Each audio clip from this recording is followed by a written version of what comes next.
और कल्पना करके देखना आप कि अगर आप जिसकी तैयारी कर रहे हैं उसमें अगर आपका नहीं होता है, तब आप क्या करेंगे? कौन सा रोजगार करेंगे? लोगों को कैसे फेस करेंगे? लोग कहेंगे आपसे, घर वाले भी कहेंगे, आसपास का समाज भी कहेगा कि बीए किया, बीएड किया, एमए किया, खर्चे किए घर परिवार के, विभिन्न शहरों में रहा, फिर आके मजदूरी करनी थी, तो ये सब क्यों किया?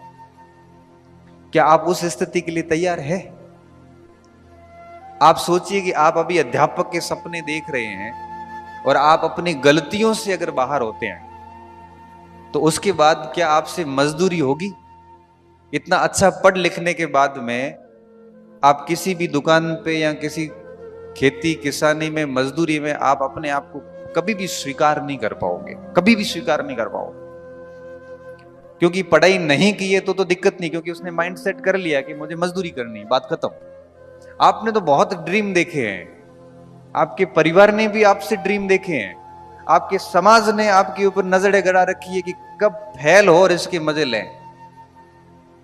जब ऐसी स्थिति में आप अपनी गलतियों से अगर बाहर होते हैं तो क्या आप 4 साल बाद की आपकी स्थिति को स्वीकार कर पाएंगे? आप सोचना कभी इन चीजों के ऊपर। आप डर जाओगे, वाकई में डर जाओगे कि अगर इन भर्तियों में सिलेक्शन नहीं होता है तो मैं करूंगा क्या? अगर आप बिजनेसमैन है तो टेंशन नहीं है, बिजनेस संभाल लेना। अगर आप बहुत बड़े कृषक के, जमींदार टाइप के, तो ठीक है, खेती किसानी संभाल लेना। लेकिन आप मध्यम वर्गीय गरीब परिवार से व्यक्ति है तो सोचना कि बड़ा भविष्य को देखकर डर लगेगा कि यार क्या करेंगे। लाखों की संख्या में बच्चों के फॉर्म आते हैं, पेपर टफ आने लग गए, कंपटीशन बढ़ गया, हर बच्चा तैयारी करता है, घर बैठे ऑनलाइन पढ़ता है, ऑफलाइन पढ़ता है, कोचिंग्स हो गई, सब चीजें हो गई।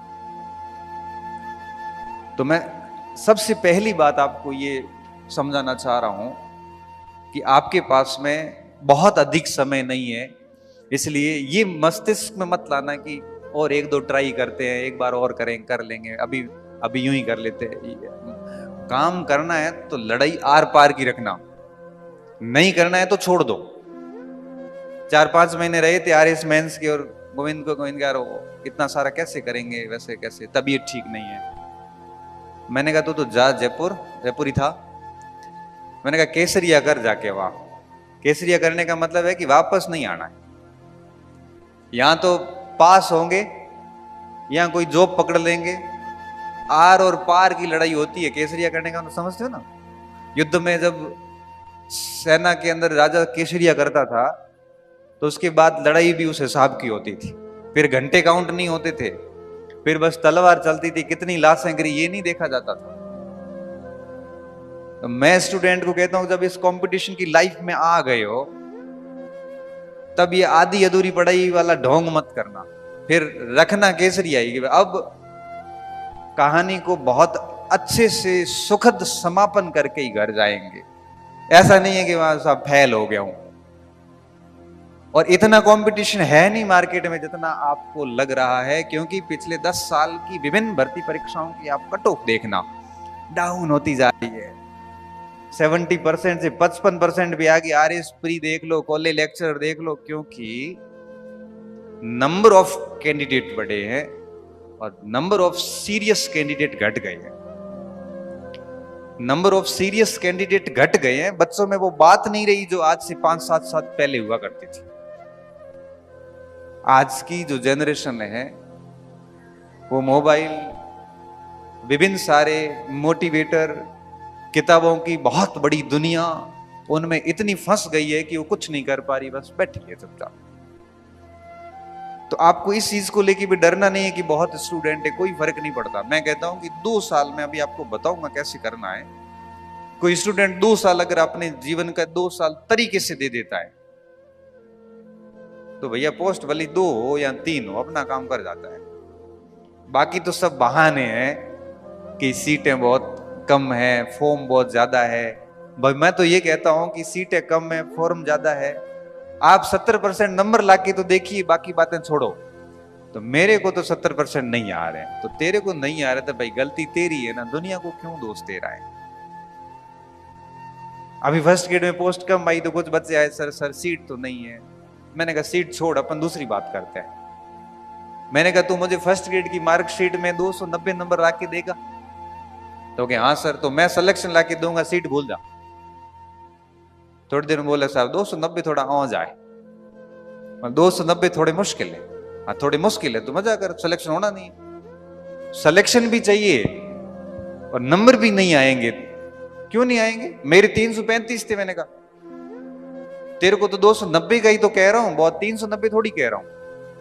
हाँ 290 कितने परसेंट होते हैं? 70% भी नहीं है। मैंने कहा 290 65% नंबर है। जब आप फर्स्ट ग्रेड के पेपर में 65% नंबर नहीं ला सकते तो क्यों राजपत्रित अधिकारी बनने का दावा कर रहे हो भाई? गलती किसकी है? गलती आपकी है। सीट मत देखिए, आप तो ये कहिए ना, मुझे आश्वस्त करिए कि सर मैं 70% नंबर ला के बताऊंगा आपको। इसलिए मैं कहता हूं कि आपके पास बहुत लिमिटेड टाइम है। ये बात दिमाग में बिठा देना कि आपके पास 10-20 साल नहीं है, महज 3 से 4 साल है। और एक व्यक्ति 2 साल में अपना जीवन सेट कर सकता है। आगे 50 साल की जो लाइफ है ना, वो बड़ी प्रतिष्ठित लाइफ है। बेरोजगारी अपने आप में एक अभिशाप है। व्यक्ति अपना बिना कोई अपराध किए हुए भी मुंह छुपाता है, बिना कोई गलती किए हुए भी 4 लोगों से सुनता है। तो इन 4 साल में इस कलंक को खत्म कीजिए, पहली बात तो ये। दूसरी बात, अब 4 साल का समय है आपके पास में। और एक और बात बताऊं, आप ये भी मत समझना कि हर दिन समान होता है। आज आपके पास में अवसर है, हो सकता है 2 साल बाद में नहीं होगा। कई बार क्या होता है कि हमारे पीछे जो सपोर्ट सिस्टम होता है वो टूट जाता है कई बार, और इतना अचानक से होता है क्योंकि इस पृथ्वी पे जो भी आया है उसको जाना है। और कई बार ऐसा होता है कि हमें पीछे फंड देने वाला व्यक्ति चला जाता है, और ऐसी स्थिति आती है कि महानगर छोड़ के ढाणी में आना पड़ता है। तो अवसर मिला है तो इसको बहुत तरीके से भुनाना, इसके साथ में मजाक मत करना। हर दिन को चैलेंज लेना कि आज का दिन कितना बढ़िया तरीके से काम किया। हर दिन सोते वक्त सोचना कि क्या मैं वो सब कर पा रहा हूं जो उम्मीदें लेके मैं शहर आया था। क्योंकि भटकाओ का दौर है। किताब बेचने वाला किताब बेच के भटकाएगा, गाइड बेचने वाला गाइड बेच के भटकाएगा, online course, offline course, coaching, ये सब अपना प्रचार करेंगे, टेस्ट सीरीज वाला अपना प्रचार करेंगे, सब अपना अपना करते। ये मार्केट है। समझदार किसको होना पड़ेगा? समझदार सिर्फ आपको होना पड़ेगा कि भटकना नहीं, अपने को लिमिटेड चुनना है। ये करना है, बात खत्म। क्योंकि मैं इस खुद मार्केट में हूं, ऑनलाइन कोर्स मैं भी देता हूं, कोचिंग भी चलाता हूं, टेस्ट सीरीज भी है, लेकिन फिर भी बच्चों को कहता हूं कि लॉजिकल होइए, समझदार होकर डिसीजन लीजिए और काम कीजिए, तब जाके आप अपने समय का सदुपयोग कर पाओगे।